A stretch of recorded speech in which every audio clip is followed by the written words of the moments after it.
വ്യക്തിഗത ആദായ നികുതി ചുമത്താനൊരുങ്ങി ഒമാൻ. അങ്ങനെ ആദായ നികുതി ഏർപ്പെടുത്തുന്ന ആദ്യ ഗൾഫ് രാജ്യമായി മാറുകയാണ് ഒമാൻ.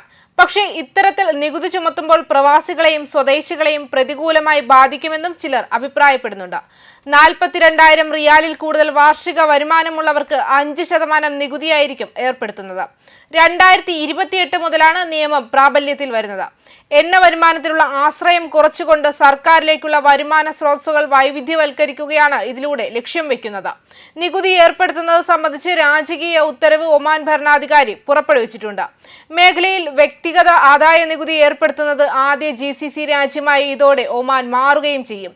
2028 തുടക്കത്തിൽ നിയമം പ്രാബല്യത്തിൽ വരുമെന്ന് ഒമാൻ വാർത്താ ഏജൻസി റിപ്പോർട്ട് ചെയ്തിട്ടുണ്ട്.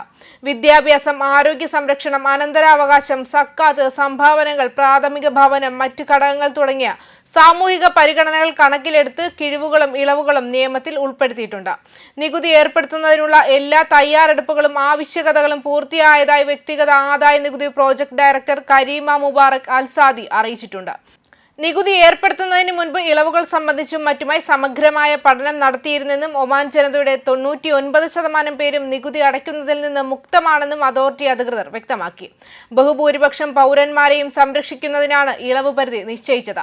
നികുതിയിൽ നിന്നുള്ള വരുമാനം ദേശീയ സാമൂഹിക സംരക്ഷണ സംവിധാനത്തെ പിന്തുണയ്ക്കുന്നതിനായിരിക്കും ഉപയോഗിക്കുക. ഇത് സാമൂഹിക നീതി പ്രോത്സാഹിപ്പിക്കുന്നതിനും എണ്ണയെ ആശ്രയിക്കുന്നതിൽ നിന്ന് രാജ്യത്തിന്റെ വരുമാനം വൈവിധ്യവൽക്കരിക്കുന്നതിനുമുള്ള ശ്രമങ്ങളെ ശക്തിപ്പെടുത്തും. താഴ്ന്ന വരുമാനക്കാരായ വിഭാഗങ്ങളെ പിന്തുണയ്ക്കുന്നതിനും നീതി ഉറപ്പാക്കുന്നതിനും നിയമത്തിൽ നിരവധി ഇളവുകളും കിഴിവുകളും ഉൾപ്പെടുത്തുന്നു. പ്രത്യേകിച്ച് വിദ്യാഭ്യാസം, ആരോഗ്യ സംരക്ഷണം, പ്രാഥമിക ഭവനം, സക്കാത്ത്, സംഭാവനകൾ, അടിയന്തരാവകാശം തുടങ്ങിയ നിർണായക മേഖലകളിലും.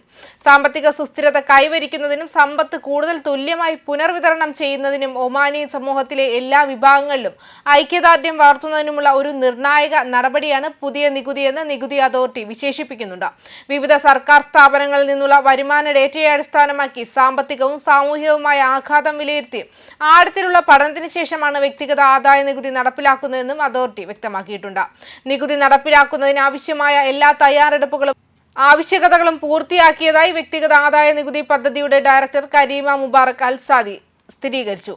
ഔദ്യോഗിക ഗസറ്റിൽ പ്രസിദ്ധീകരിച്ചതിന് ശേഷം 1 വർഷത്തിനുള്ളിൽ നിയമത്തിന്റെ എക്സിക്യൂട്ടീവ് നിയന്ത്രണങ്ങൾ പുറപ്പെടുവിക്കും.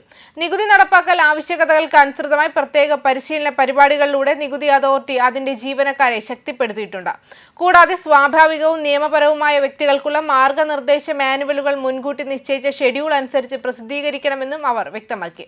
തീരുമാനം നടപ്പിലാക്കുന്നതോടെ ആദായ നികുതി ഏർപ്പെടുത്തുന്ന ആദ്യ ഗൾഫ് രാജ്യമാകും ഒമാൻ. പെട്രോൾ ഇതര വരുമാനം വർദ്ധിപ്പിക്കുന്നതിന്റെ ഭാഗമായാണ് വ്യക്തിഗത ആദായ നികുതി നടപ്പിലാക്കാൻ ഒമാൻ ഒരുങ്ങുന്നത്. പഞ്ചവത്സര പദ്ധതികളിലൂടെ സാമൂഹികവും സാമ്പത്തികവുമായ വളർച്ച കൈവരിക്കുന്നതിനായി 2021 മുതൽ 2040 വരെ ഒമാൻ നടപ്പാക്കുന്ന വിഷൻ 2040ന്റെ ഭാഗമാണ് പുതിയ നികുതി സമ്പ്രദായം. വ്യക്തിഗത ആദായ നികുതി ഏർപ്പെടുത്താനുള്ള ചർച്ചകൾ ഒമാനിൽ തുടങ്ങിയിട്ട് കുറച്ചു കാലമായി. 2022 ഇതുമായി ബന്ധപ്പെട്ട ബിൽ ആദ്യമായി അവതരിപ്പിച്ചു. നിർദ്ദിഷ്ട ബിൽ അനുസരിച്ച് പ്രവാസികൾക്കും സ്വദേശികൾക്കും ഇത് ബാധകമായിരിക്കും. രാജ്യത്തിന് സുസ്ഥിരമായ വരുമാന മാർഗം പ്രദാനം ചെയ്യുന്നതാണ് പുതിയ തീരുമാനം. അടിസ്ഥാന വികസനം, വിദ്യാഭ്യാസം, ആരോഗ്യം, സർക്കാർ വകുപ്പുകൾ എന്നിവിടങ്ങളിൽ കാര്യമായ മാറ്റം കൊണ്ടുവരാൻ ഇതിലൂടെ കഴിയും. അതേസമയം ഇറാനിലുണ്ടായ US ആക്രമണത്തെ തുടർന്ന് നിരവധി രാജ്യങ്ങൾ വ്യോമാതിർത്തികൾ അടച്ചിട്ടതിനാൽ ചില വിമാന സർവീസുകൾ നിർത്തിവെക്കുന്നത് തുടരുമെന്ന് UAE വിമാന കമ്പനികൾ അറിയിച്ചിട്ടുണ്ട്. അമേരിക്കയുടെ ഇടപെടൽ പ്രാദേശിക സംഘർഷങ്ങൾ വർദ്ധിപ്പിക്കുമെന്നും Syria, Iraq, Iran, Israel, Jordan തുടങ്ങിയ സ്ഥലങ്ങളിലേക്കുള്ള വിമാനയാത്ര കൂടുതൽ തടസ്സപ്പെടാൻ സാധ്യതയുണ്ടെന്നും വ്യോമയാന വിദഗ്ധൻ മുന്നറിയിപ്പ് നൽകിയിരുന്നു. നിലവിലെ സംഘർഷാവസ്ഥ കുറയ്ക്കാനും സംയമനം പാലിക്കാനും UAEയും മറ്റ് ഗൾഫ് രാജ്യങ്ങളും നിരന്തരമായി ആവശ്യപ്പെടുന്നുമുണ്ട്. ന്യൂസ് ഡെസ്ക് കർമ്മ ന്യൂസ്.